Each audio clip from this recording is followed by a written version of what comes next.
Bismillahirrahmanirrahim. Rabbi sholli sadri wa yassirli amri wahlul 'uqdatam min lisani yafqahu qawli. Assalamualaikum warahmatullahi wabarakatuh. Perkenalkan, saya Zulfaulia Rahman, NIM 19010150223, mahasiswi semester 5, Program Studi Bimbingan dan Konseling Fakultas Keguruan dan Ilmu Pendidikan Universitas Muhammadiyah Profesor Dr. Hamka. Yang terhormat dosen pengampu mata kuliah BK Keluarga yakni Bapak Dr. Sigit Muryono MPD Kons. Baik, di sini saya akan memaparkan hasil laporan mengenai anak jalanan. Oke, next.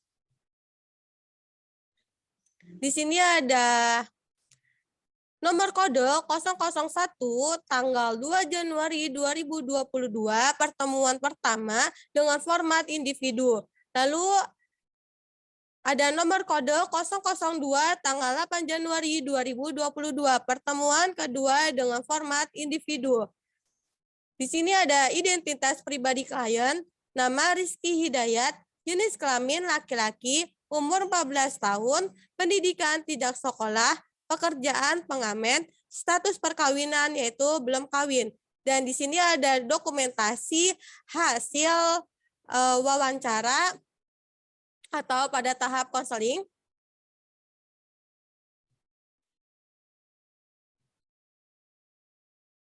Lalu di sini ada proses berlangsungnya konseling, proses pengantaran yang merupakan awal berlangsungnya konseling. Proses konseling dilakukan mulai pada pukul 13.00 sampai selesai dan berjalan dengan suasana yang cukup panas dan kondusif, serta dilandasi dengan klien tidak pernah salah, yang pada akhirnya klien dengan sukarela untuk menceritakan masalah yang sedang dihadapinya kepada konselor.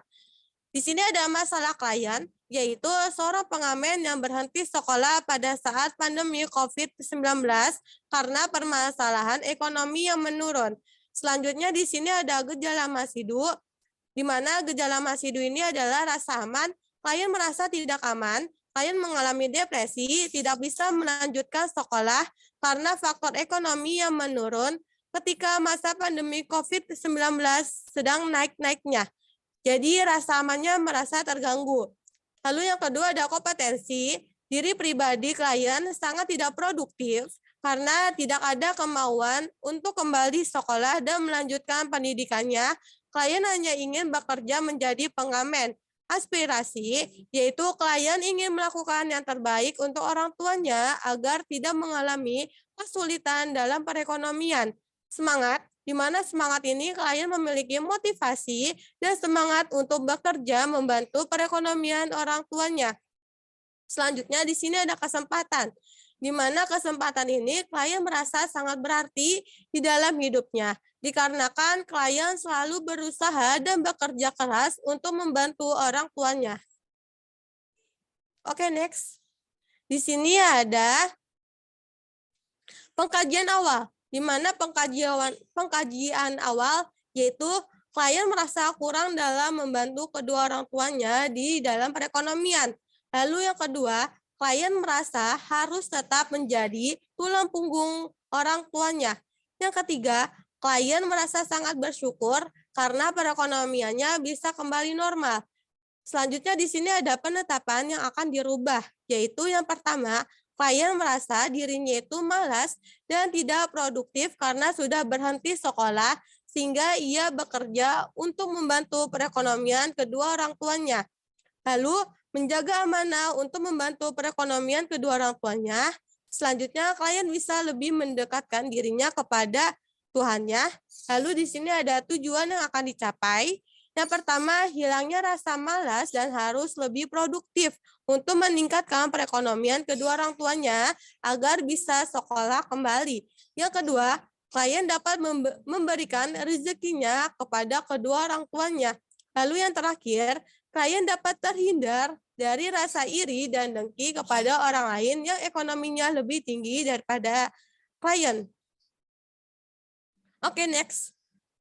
Di sini ada penilaian pertemuan pertama dan pertemuan kedua. penilaian pertemuan ke-1 dengan menggunakan AKURS, yaitu acuan. Yang acuan ini adalah Al-Quran dan hadis. Lalu ada kompetensi, keterampilan dalam bernyanyi untuk bekerja sebagai pengamen supaya dapat membantu perekonomian kedua orang tuanya. Dan selanjutnya ada usaha, di mana usaha ini berusaha semaksimal mungkin untuk bekerja keras dan bersabar dalam membantu perekonomian kedua orang tuanya. Lalu ada rasa, klien merasa senang dan lega setelah selesai melakukan proses konseling bersama konselor. Lalu ada sungguh-sungguh, yaitu klien akan sungguh-sungguh dalam bekerja agar bisa membantu perekonomian kedua orang tuanya. Oke, next. Di sini ada penilaian pertemuan kedua, di mana penilaian pertemuan kedua ini yaitu dengan menggunakan AKURS juga, yaitu acuannya adalah Al-Quran dan hadis, kompetensi dalam membantu perekonomian kedua orang tuanya, usaha, klien berusaha semaksimal mungkin untuk bekerja dalam membantu perekonomian kedua orang tuanya. Nah, jika ekonominya sudah menaik, maka klien akan berusaha untuk kembali sekolah dan melanjutkan pendidikannya.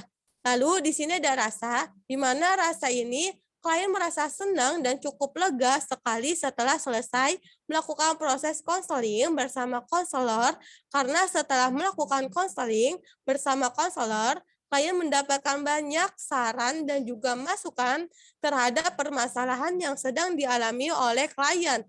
Lalu di sini ada sungguh-sungguh, di mana sungguh-sungguh ini klien dan orang tuanya akan sungguh-sungguh untuk bekerja keras membantu perekonomian keluarganya supaya klien bisa melanjutkan sekolahnya. Oke, next. Di sini ada teori dan konsep pertemuan ke-1, yaitu yang pertama menggunakan teori konseling ego, di mana konseling ego ini memiliki ciri khas yang lebih menekankan kepada fungsi ego. Kegiatan konseling yang dilakukan pada umumnya bertujuan untuk memperkuat ego setrik, yaitu yang berarti melatih kekuatan ego pada klien. Konseling ego dipopulerkan oleh Erikson. Nah, seringkali orang yang bermasalah adalah orang yang memiliki ego yang lemah. Nah, misalnya, orang yang rendah diri dan tidak bisa mengambil keputusan secara tepat dikarenakan ia tidak mampu memfungsikan egonya secara penuh, baik untuk memenuhi kebutuhan hidupnya, meraih keinginannya. Oleh karena itu, teori konseling ego ini mengenai tentang kognitif ego diperdalam wawasan berpikirnya. Oke, next. Yang kedua, menggunakan teori rasional emotif, di mana rasional emotif ini adalah teori yang berusaha memahami manusia sebagaimana adanya. Manusia adalah subjek yang sadar akan objek-objek yang dihadapinya.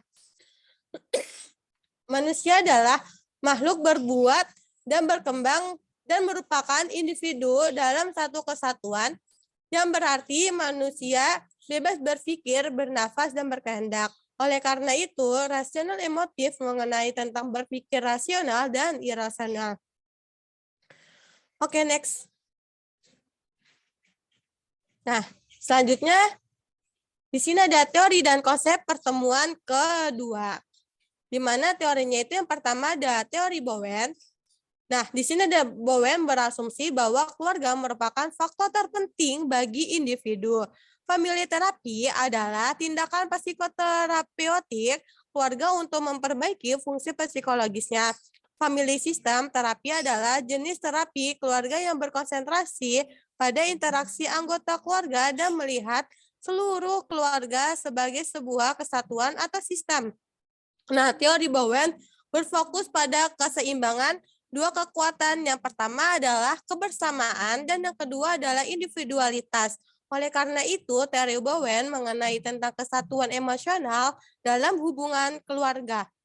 Oke, next. Di sini ada teori Adler, yaitu Adler, makhluk hidup adalah suatu kesatuan sosial yang tidak dapat dipisahkan. Mereka menghubungkan dirinya dengan orang yang lain di sekitar mereka dalam usaha kerjasama sosial, menempatkan kesejahteraan umum di atas keinginan diri sendiri, dan mendapatkan gaya hidup yang bersifat lebih kuasa dalam organisasi sosial.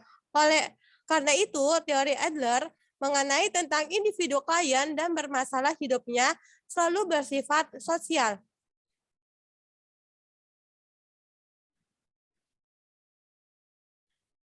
Baik, mungkin cukup sekian dari saya. Kurang lebihnya mohon maaf. Billahi taufiq wal hidayah. Wassalamualaikum warahmatullahi wabarakatuh.